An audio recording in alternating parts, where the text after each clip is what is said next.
Fala galera, ligado aqui no canal do VSR, chegando para mais um vídeo. O tema do vídeo agora, a estreia de Diniz na seleção brasileira. Vamos falar sobre isso?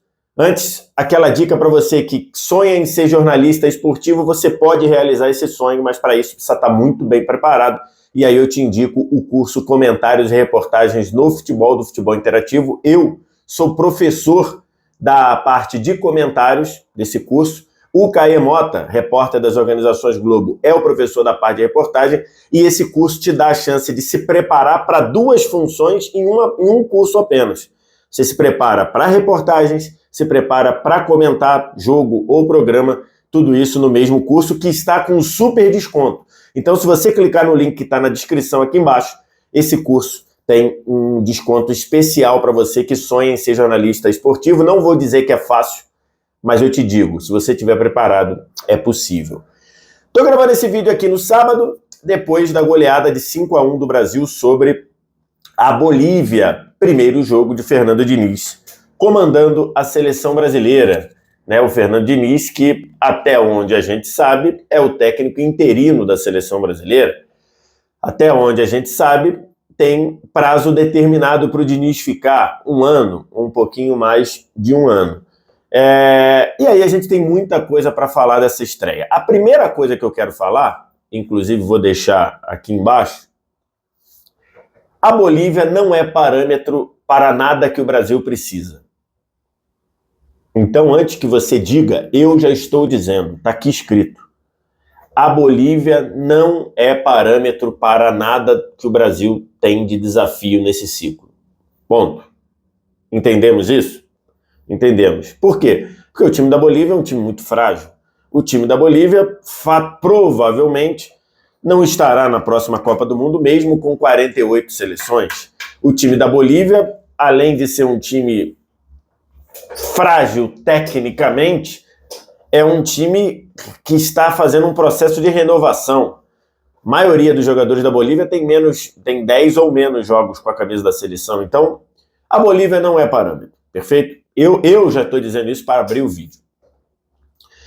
Quando um time muito forte enfrenta um time muito fraco, a obrigação do time muito forte é imprensar o adversário, ser agressivo o tempo todo, logicamente vencer, se possível, com uma atuação inquestionável, com uma atuação que divirta, e foi exatamente isso que o Brasil fez. O Brasil é um time forte, pegou uma seleção fraca, que não é parâmetro para os desafios que o Brasil tem nesse ciclo, e fez uma atuação muito boa.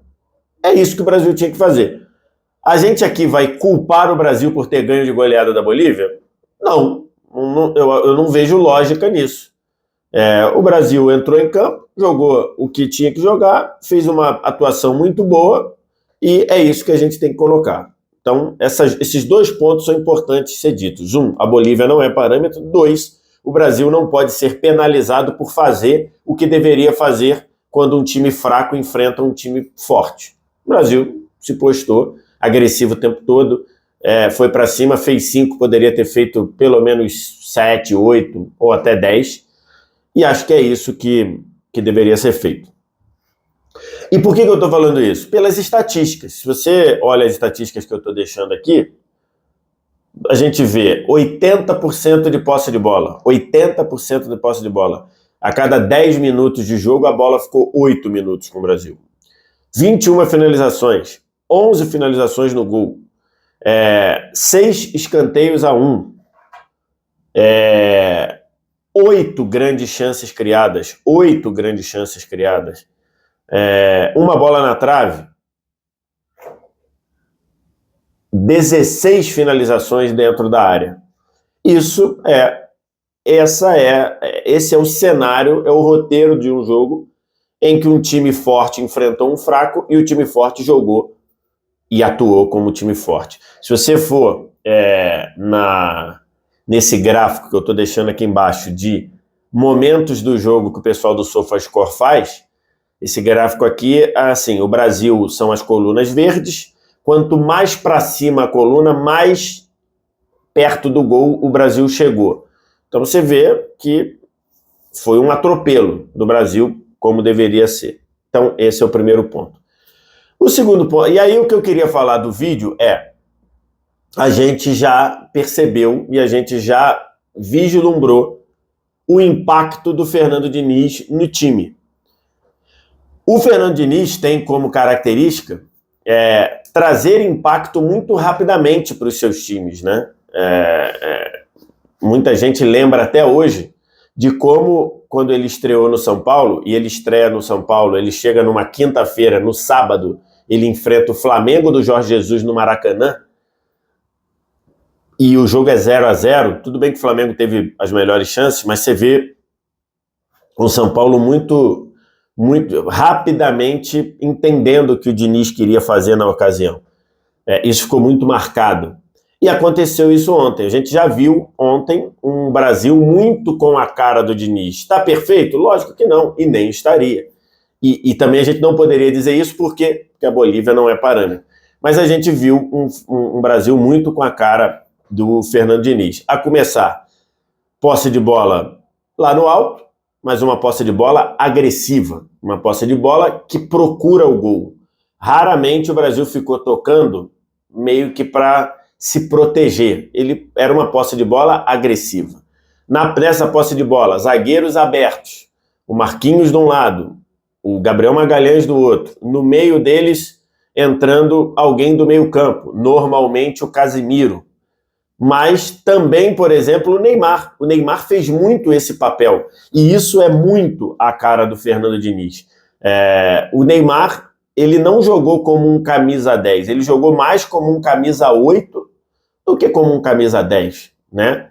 Então, isso foi muito visível no jogo. Inclusive, nesse mapa de ação aqui do Neymar, você vê que o Neymar e o mapa de ação, quanto mais vermelho é o mapa, mais o jogador teve ações com bola naquela região. Então você vê que o Neymar jogou como um meia armador. Ele não jogou como um meia atacante, nem como um atacante. Ele jogou como um meia armador. E isso é um fruto claro do Fernando Diniz, do jogo do Fernando Diniz. Outro ponto muito claro do jogo do Fernando Diniz: os laterais participando da fase ofensiva o tempo todo. Você pega o Danilo o tempo todo no campo de ataque, mais apoiando por dentro, e o Rafinha ficando aberto pela linha lateral. Isso é muito a cara do jogo do Fernando Diniz. Na esquerda, o Renan Lodge, ele jogou praticamente o tempo todo na intermediária da Bolívia. E o Renan Lodge, esse já alternou, se entendeu muito bem com o Rodrigo. O Renan Lodge e o Rodrigo se entenderam muito bem. O Renan Lodge fez um grande jogo, na minha avaliação. E o Renan Lodge, em muitos momentos, procurando o fundo, procurando se manter na linha lateral. Em outros momentos, revezando. O Renan Lodge ia para dentro e o Rodrigo procurava a ponta. Isso, outra característica do trabalho do Fernando Diniz. E a terceira que eu destaco aqui: jogadores se movimentando, buscando opções de passe, buscando serem opções de passe, buscando ajudar o passe fácil a todo momento. E isso a partir de movimentação. O jogador que ficou mais estático num lugar foi o Rafinha, que ficou muito aberto pelo lado direito. Os outros, todos se movimentando o tempo todo. O Neymar se movimentando o tempo todo, o Rodrigo se movimentando o tempo todo, Bruno Guimarães se movimentando o tempo todo, Danilo se movimentando o tempo todo, Renan Lodge se movimentando o tempo todo, até o Richarlison, que não fez um bom jogo, e falamos muito nisso na live que eu fiz no pós-jogo, até o Richarlison se movimentando. Isso é muito a cara do Fernando Diniz, é muito a cara do jogo do Fernando Diniz. Então a gente pôde ver de cara muitos elementos do chamado dinizismo. E não só a saída de bola, né, apoiada desde atrás.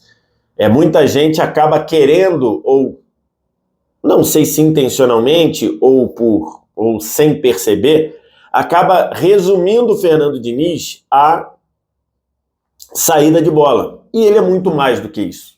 Ele é muito mais do que isso. Então, a gente, nesse primeiro jogo, foram apenas 3 treinos, né? Um treino na terça, um treino na quarta, um treino na quinta e o jogo na sexta.